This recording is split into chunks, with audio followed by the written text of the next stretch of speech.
Meus pais sempre disseram que sacrificaram a aposentadoria para pagar minha faculdade.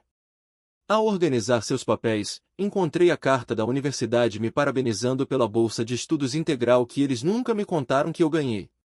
Eu sempre soube que minha vida era uma espécie de empréstimo.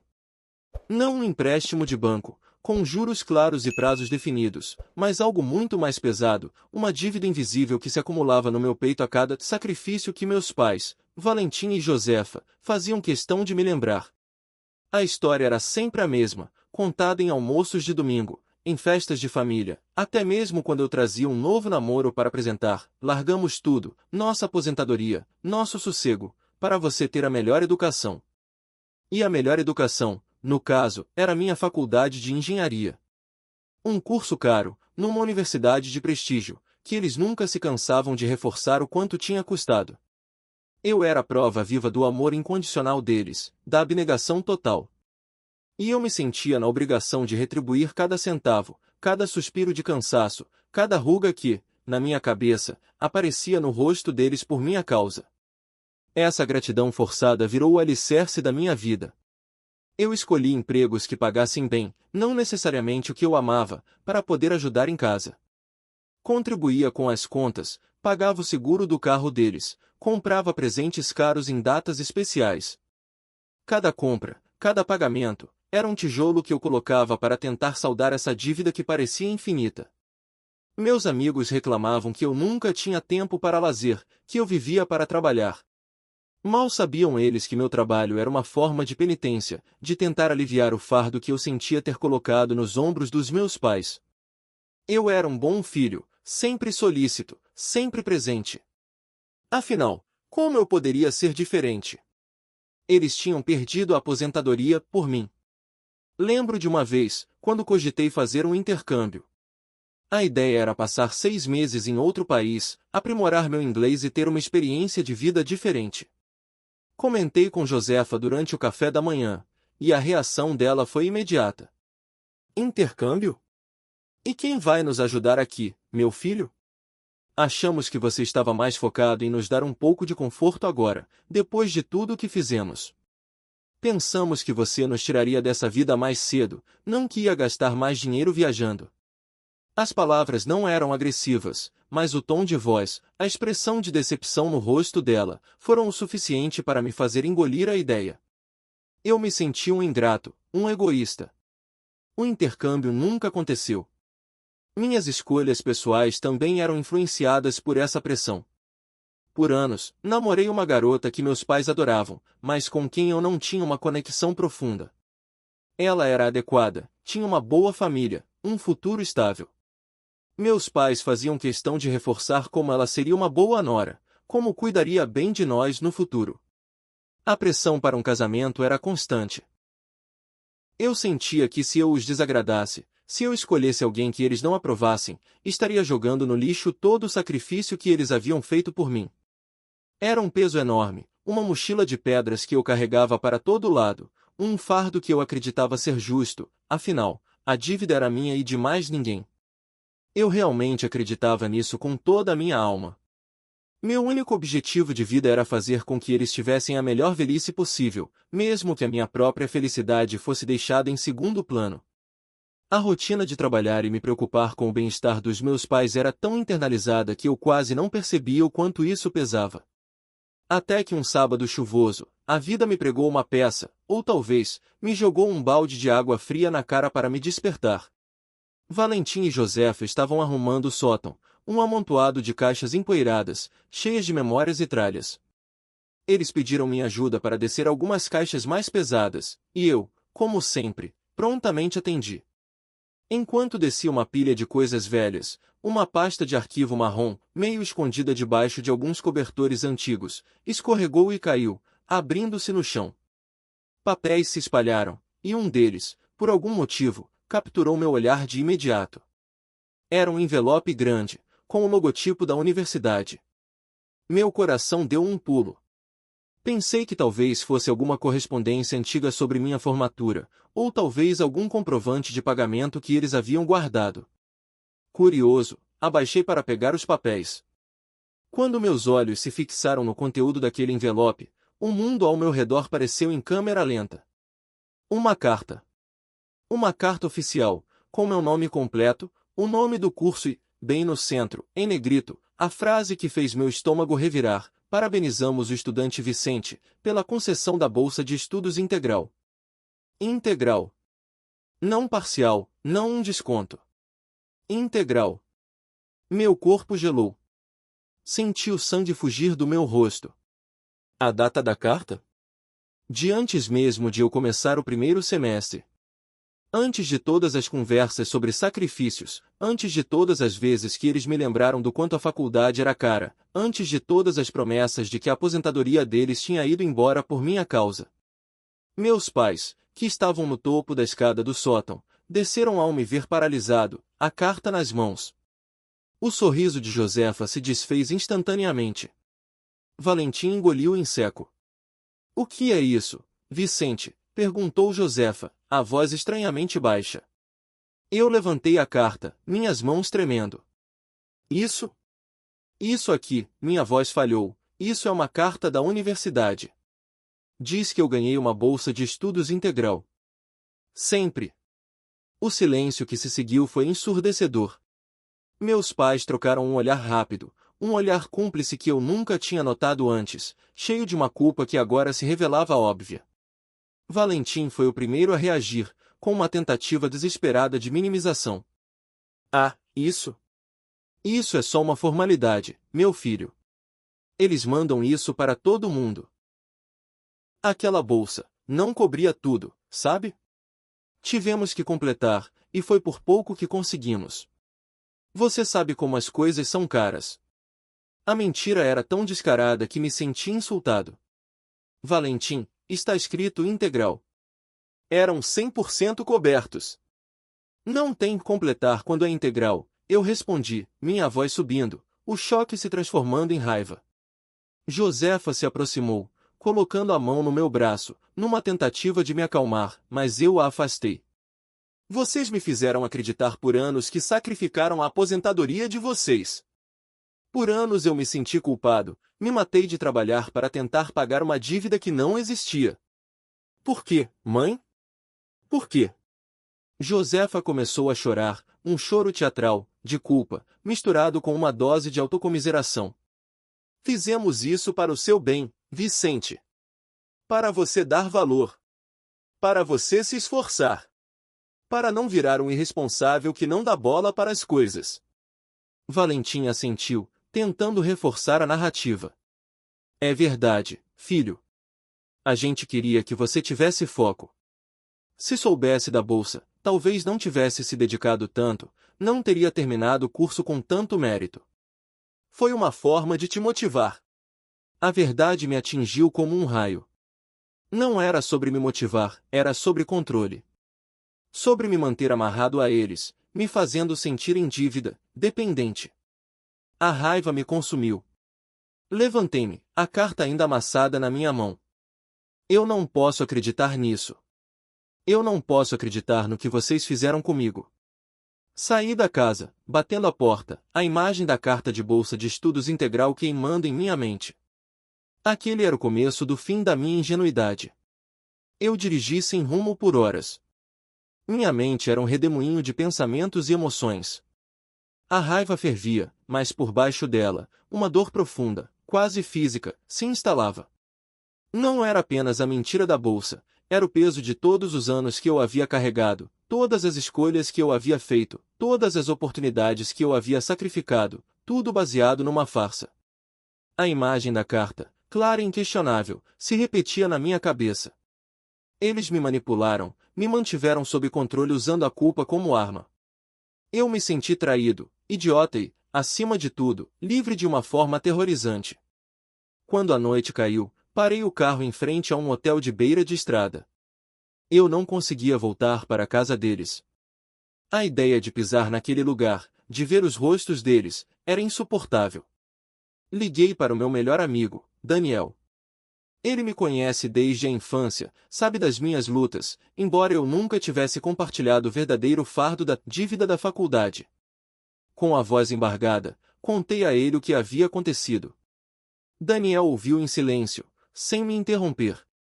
Quando terminei, ele apenas disse: "Vem pra cá, cara. Você não está sozinho." A voz dele era um bálsamo. Passei as próximas 2 semanas na casa de Daniel. Foi um período de descompressão, de processar a avalanche de sentimentos. A cada dia, a raiva dava lugar a uma clareza gelada. Eu não era mais o filho em dívida. Eu era um adulto, com minha própria vida, e era hora de tomá-la de volta. A primeira coisa que fiz foi buscar ajuda profissional. Marquei uma sessão com uma terapeuta, indicada por Daniel. Conversar sobre tudo o que eu sentia, sobre a manipulação e o controle que eu havia sofrido, foi libertador. A terapeuta me ajudou a entender que eu não era culpado, que eu tinha sido uma vítima de uma estratégia parental tóxica. Ela me ensinou a estabelecer limites, a me reconectar com minhas próprias necessidades e desejos. O passo seguinte foi cortar os laços financeiros. Eu sempre contribuía com a maior parte das despesas da casa dos meus pais, além de pagar contas extras. Liguei para eles, uma conversa difícil, cheia de acusações e choros por parte de Josefa, e irritação por parte de Valentim. Eu fui firme. A partir de agora, eu não vou mais contribuir com as despesas da casa. Vocês têm seus próprios meios. E eu preciso focar na minha vida. Eles tentaram usar a velha tática da culpa, mas eu não caí. Vocês não sacrificaram a aposentadoria por mim. Nunca houve esse sacrifício. Eu não devo nada a vocês, eu disse, sentindo a força em minhas próprias palavras. Desliguei o telefone antes que pudessem me manipular novamente. Também comecei a reorganizar minhas finanças. O dinheiro que eu destinava a eles, agora seria meu. Comecei a investir, a pensar no meu futuro de verdade, não no futuro que eles queriam para mim. Era assustador, mas também incrivelmente empoderador. A decisão de me afastar fisicamente foi a mais dolorosa, mas necessária. Voltei ao meu antigo apartamento, que eu havia mantido alugado para um amigo durante o período em que estive mais próximo dos meus pais. Era um lugar pequeno, mas era meu, e o cheiro de liberdade pairava no ar. Aos poucos, comecei a sentir que a mochila de pedras que eu carregava estava ficando mais leve. A ferida da descoberta ainda estava lá, mas eu estava, pela primeira vez em anos, no controle da minha própria cura. Os meses seguintes foram de reconstrução. Com a terapia, aprendi a processar a raiva e a mágoa, transformando-as em combustível para o meu crescimento. Não era mais sobre provar algo aos meus pais, mas sim sobre provar para mim mesmo do que eu era capaz. O dinheiro que antes eu enviava para eles, agora era investido na minha própria vida.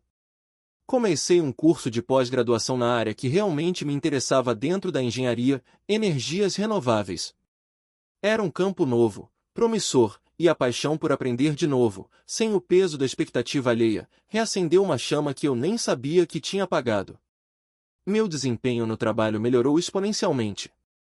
Sem a pressão constante e a culpa me sufocando, eu me sentia mais leve, mais criativo. Apresentei projetos inovadores, tomei a iniciativa em novas frentes, em menos de um ano, fui promovido a uma posição de liderança. A satisfação de ver meu esforço ser reconhecido, de construir algo com minhas próprias mãos e minha própria mente, era indescritível. Era a validação que eu sempre busquei, mas que só encontrei quando me libertei das amarras. Nessa fase de renovação, a vida me trouxe Malu. Nós nos conhecemos em um evento de networking da minha área. Ela era uma arquiteta brilhante, com um senso de humor incrível e uma energia contagiante. No primeiro encontro, eu fui honesto sobre minha história, sobre a complexidade da minha relação com meus pais. Eu esperava algum tipo de repulso ou pena, mas Malu apenas me ouviu com atenção e, no final, me abraçou. Vicente, você é um homem incrível.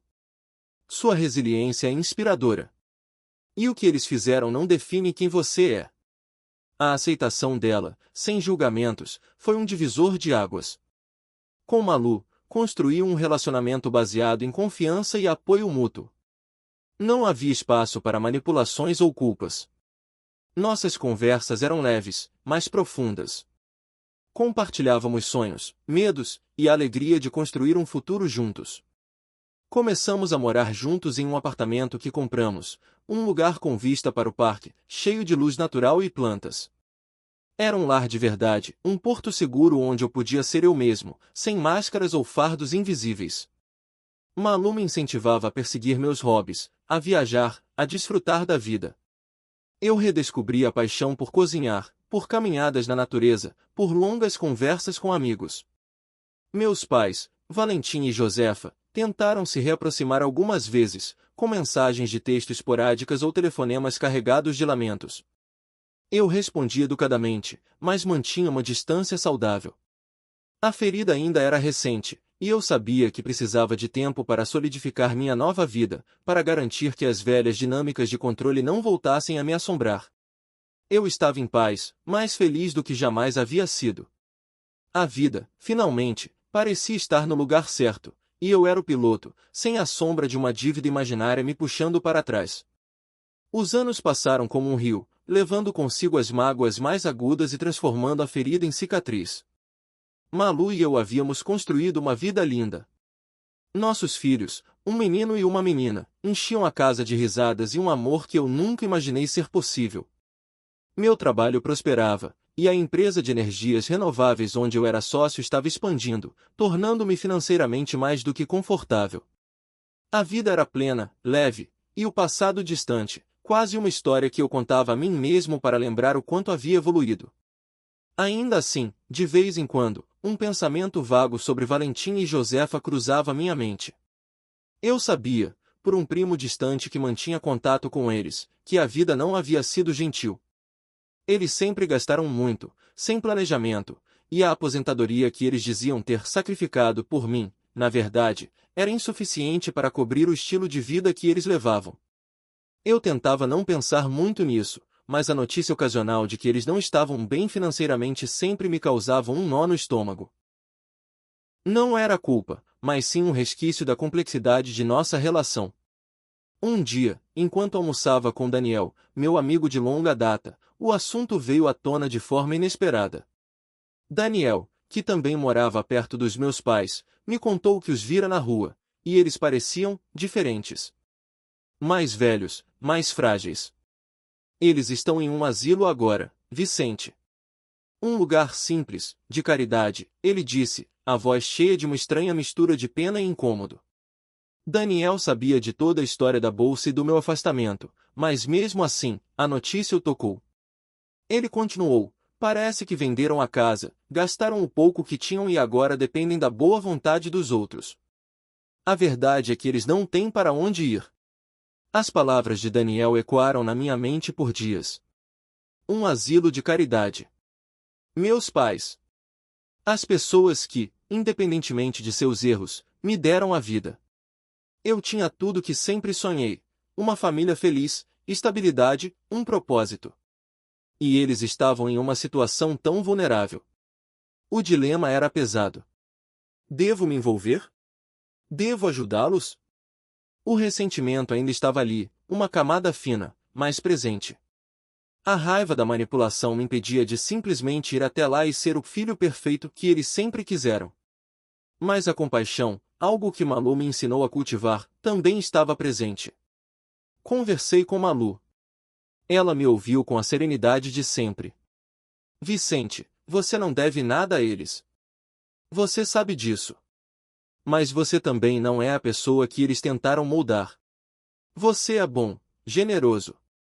O que você faria, se não houvesse mágoa alguma?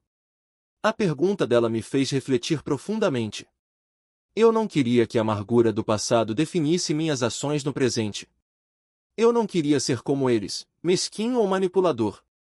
A decisão não era sobre eles, era sobre mim. Sobre quem eu me tornei e sobre o tipo de pessoa que eu queria ser. Era hora de encontrar uma forma de fechar esse ciclo, não com vingança destrutiva, mas com uma ação que me trouxesse paz. A conversa com Malu foi o catalisador. Eu não queria carregar o peso do rancor, nem ser definido pelas ações dos meus pais. A ideia de vingança que me rondava no início da descoberta da mentira havia se transformado em algo diferente, mais maduro. Não se tratava de fazê-los sofrer, mas de me libertar completamente da influência deles e provar para mim mesmo que eu era maior do que a manipulação que me impuseram. A decisão foi tomada com calma e deliberação. Eu não ia visitá-los no asilo.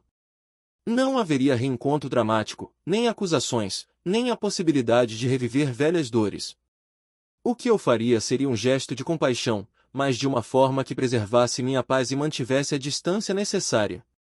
Entrei em contato com a administração do asilo, usando um nome falso, de uma fundação de caridade fictícia que eu representava.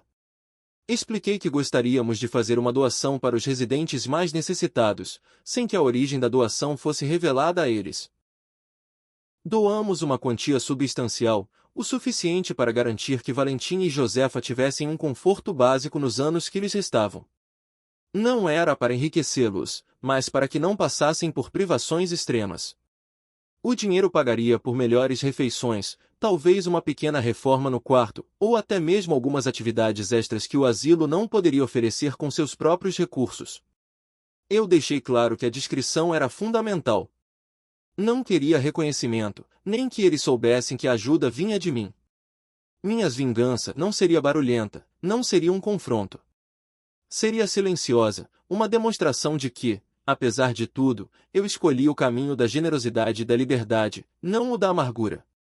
A verdadeira vitória não era vê-los em dificuldades, mas sim a minha própria capacidade de prosperar, de construir uma vida plena e feliz, sem o peso da culpa ou da mentira. Aquele ato anônimo me deu uma paz que eu não sabia que procurava. Eu não precisava do agradecimento deles, nem de um pedido de desculpas. Eu precisava apenas saber que o ciclo estava quebrado, que a corrente invisível que me prendia estava finalmente partida. Hoje, quando olho para meus filhos crescendo em um lar cheio de verdade e afeto, sei que fiz a coisa certa. A história da Bolsa de Estudos Integral é uma lembrança de um passado doloroso, mas também um lembrete do quanto eu cresci e me tornei forte. Meus pais, Valentim e Josefa, estão cuidados, sem saber por quem, e eu sigo minha vida, livre das sombras, vivendo cada dia com a convicção de que a verdadeira superação é a capacidade de perdoar, não por eles, mas por si mesmo, e de construir um futuro onde a sua própria felicidade é a maior prioridade.